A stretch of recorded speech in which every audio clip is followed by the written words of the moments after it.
সবেমাত্র ফেব্রুয়ারি মাস, এখনো পর্যন্ত গরম পড়তে বেশ খানিকটা বাকি রয়েছে, আর তার মাঝে তীব্র জল সংকট।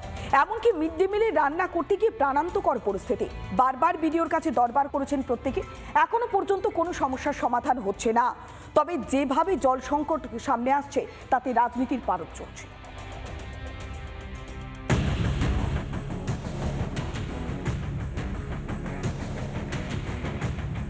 দীর্ঘদিন পানীয় জলের সমস্যায় ভুগছে গোসাবার প্রত্যন্ত এলাকার একটি প্রাথমিক বিদ্যালয়, গোসাবার সেবক কলোনি পাড়া অবৈতনী প্রাথমিক বিদ্যালয়। এবং এই বিদ্যালয়ে দীর্ঘদিন পানীয় জলের সমস্যা। এইখানে যে পানীয় জলের যে ট্যাপ কলগুলো রয়েছে, ক্যামেরা পার্সনকে বলবো দেখানোর জন্য। এখানে যে একাধিক পানীয় জলের ট্যাপ কল রয়েছে, আমি একটু খুলে দেখাবো। এই যে পানীয় জলের যে ট্যাপ কল, এই যে ট্যাপ কল রয়েছে, কিন্তু তাতে কোনো জল নেই।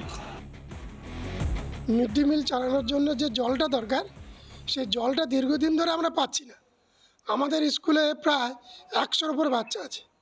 স্কুলের নাম গোসাবা সেবক কলোনি পাড়া অবৈতনিক প্রাথমিক বিদ্যালয়। আমরা দীর্ঘদিন ধরে এই সমস্যায় ভুগছি। আমরা জল কিনেও চালাচ্ছি, শেষমেশ আমরা আর পারছি না, তাই আমরা বিডিও অফিসে গিয়েছিলাম।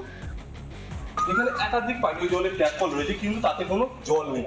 দীর্ঘদিন পানীয় জলের সমস্যায় ভুগছে এই প্রাথমিক বিদ্যালয়।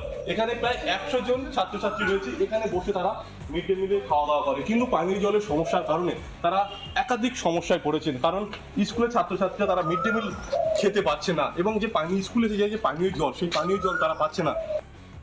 এই পুকুরের জল তো আমরা খরচ করে করতে পারবো না, বাচ্চাদের দিতে পারবো না যদি শরীর খারাপ হয়।